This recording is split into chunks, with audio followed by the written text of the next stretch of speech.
el conflicto Rusia-Ucrania va a aumentar los efectos inflacionarios que venían de la crisis de los contenedores y también de la pandemia. Entonces ya teníamos disrupción en las cadenas de suministro, lo que llevó a que subieran los fletes de marítimos y aéreos en cerca de más o menos 1.200%.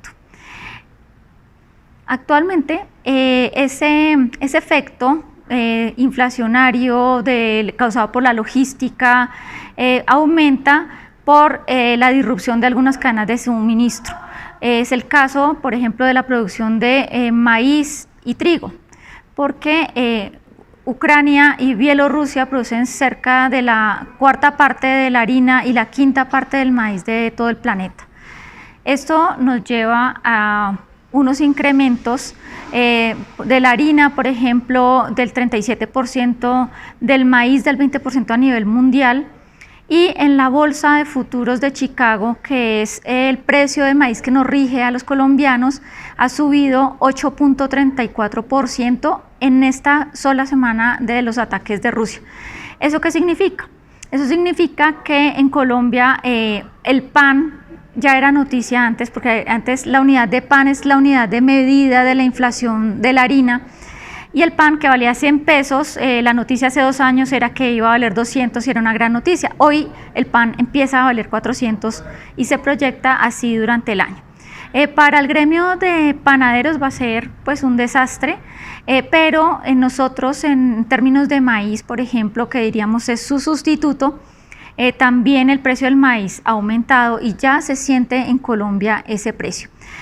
Tenemos de ventaja una cuestión, y es que habíamos fortalecido nuestra cadena de maíz. Nosotros somos dependientes totalmente de la importación de maíz y nosotros en Colombia cada día estamos consumiendo más arepas, por lo tanto estábamos consumiendo más maíz, éramos más dependientes del maíz de Estados Unidos.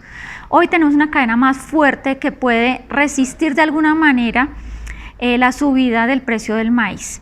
No obstante, a nivel mundial, esta demanda nos va a afectar. Nosotros tenemos 2 procesadoras muy grandes de maíz en Colombia, exportadoras a Latinoamérica, y eso sumado a un precio alto del dólar va a hacer que el maíz sea mejor negocio sacarlo que dejarlo aquí en Colombia. Pero lo que les digo va a ser un poco menos grave que la crisis de la harina de trigo. Este tipo de la subida del petróleo nos sube también el transporte. Entonces acá hay una comisión de petróleo que regula el precio y que aunque nosotros seamos autónomos, por ejemplo en gas, la comisión regula los precios internacionales para que supuestamente no suban, pero los precios de todas maneras suben. Por lo tanto, el transporte va a ser otra presión inflacionaria. ¿Cuáles otros productos van a empujar la inflación, además de las harinas y de los cereales? No olvidemos que la harina de trigo y la harina de maíz son productos que constituyen la cadena ABA de alimentos, con lo que se alimentan los pollos y muchas cadenas de carne.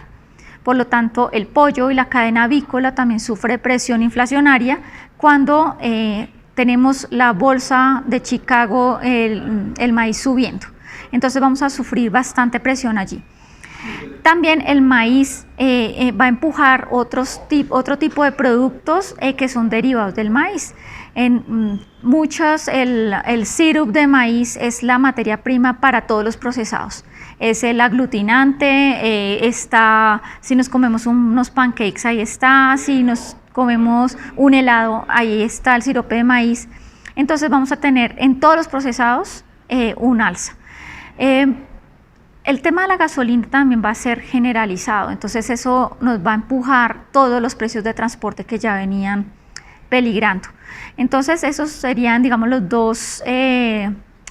dos orientadores de la inflación más importantes, estos productos con el pollo y todo el tema de transporte. Entonces todo el planeta y los colombianos vamos a seguir sufriendo efectos inflacionarios.